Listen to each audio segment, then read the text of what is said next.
Sir अक्सर देखा गया है जो कमर दर्द के रोगी होते हैं उनको डॉक्टर स्लिप डिस्क साइटिका की प्रॉब्लम बताते हैं और वो सर्जरी भी करा लेते हैं, अपना मेडिकल ट्रीटमेंट भी ले लेते हैं, उसके बाद भी उनको किसी भी तरह का कोई आराम नहीं मिलता। इसके क्या क्या कारण हो सकते हैं?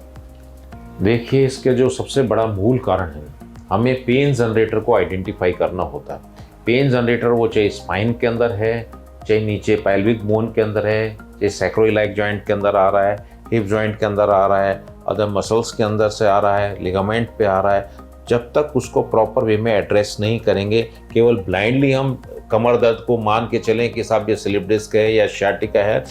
फर्स्टली इसके लिए रेडियोलॉजिकल इन्वेस्टिगेशन, बेसिक एक्सरे होता है, आपका सीटी स्कैन होता है, आपका एमआरआई होता है, उस कंसर्निंग एरिया का जो कमर लोअर बैक आ रहा है तो आपका जो लंबर स्पाइन है और साथ के अंदर से जो नीचे का पेल्विस वाला हिस्सा आ रहा है, आपका सैक्रोइलाइक जॉइंट आ रहा है, आपका हिप जॉइंट आ रहा है, वो पूरा इवेलुएट होना चाहिए। उसके साथ साथ में आपकी रूटीन इन्वेस्टिगेशन ब्लड से रिलेटेड है, आपकी आर्थराइटिक प्रोफाइल है और अदर हार्मोनल स्टडीज़ हैं, उनको प्रॉपर वे में करें। या साथ के अंदर से जो हमारी नर्व से रिलेटेड स्टडीज़ हैं जैसे ईएमजी है, एनसीवी है, उन सबको आपको कोरिलेट करते हुए उसको एग्जैक्टली पिन पॉइंट नहीं करेंगे तब तक हम उस चीज़ का परमानेंट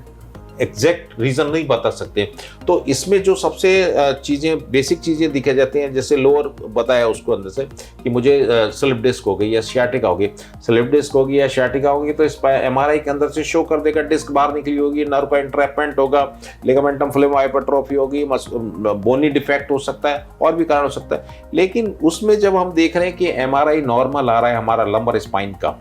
एक्सरे नॉर्मल आ रहा है, हमारा स्ट्रक्चर बिल्कुल अलाइनमेंट के अंदर से आ रहा है और मरीज कह रहा है मुझे दर्द हो रहा है ना, और उस दर्द को हम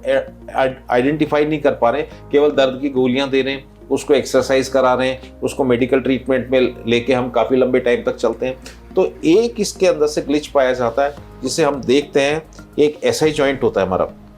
जिसे सैक्रोइलाइक जॉइंट कहते हैं। नीचे की जो हड्डी होती है उसको सैक्रम कहते हैं, इसके दोनों विंग बनते हैं, उसको इलाइक बोन बोलते हैं। इन दोनों का जो जॉइंट बनता है वो पूरी बॉडी के वेट को ट्रांसमिट करता है, ऊपर से लेके नीचे तक के वेट को ट्रांसमिट करता है। तो उस जॉइंट के अंदर से कोई इन्फ्लामेशन हो, कोई इन्फेक्शन हो, कोई मस्कुलर इंजरी हो, कोई लिगामेंटस इंजरी हो, तो वो इसी तरीके से क्लिनिकली प्रेजेंट करता है कि डॉक्टर को लगता है कि ये सियाटिका है, क्योंकि नर्व हमारी वहाँ से निकलती हैं सारी की सारी, ऊपर की जो नर्व हैं वो नीचे टांग में जाने के लिए उसी इलाके से निकलती हैं, तो साथ की जो नर्व होती है वो इरिटेट होती है और उसका प्रेजेंटेशन बिल्कुल जैसे सियाटिका जिसे आप कहते हैं कि ऊपर से दर्द आता हुआ नीचे टांग तक होता हुआ चला गया, या कमर के अंदर से केवल लोकलाइज दर्द आ रहा है जिसको आप स्लिप डिस्क कहते हैं। तो हमें इस चीज को वर्कआउट करना चाहिए कि हकीकत में स्पाइन से रिलेटेड प्रॉब्लम आ रही है या हमारी एसआई जॉइंट से प्रॉब्लम रिलेटेड हो रही है। तो इस तरीके के केस से जिनको एसआई जॉइंट से अफेक्टेड हैं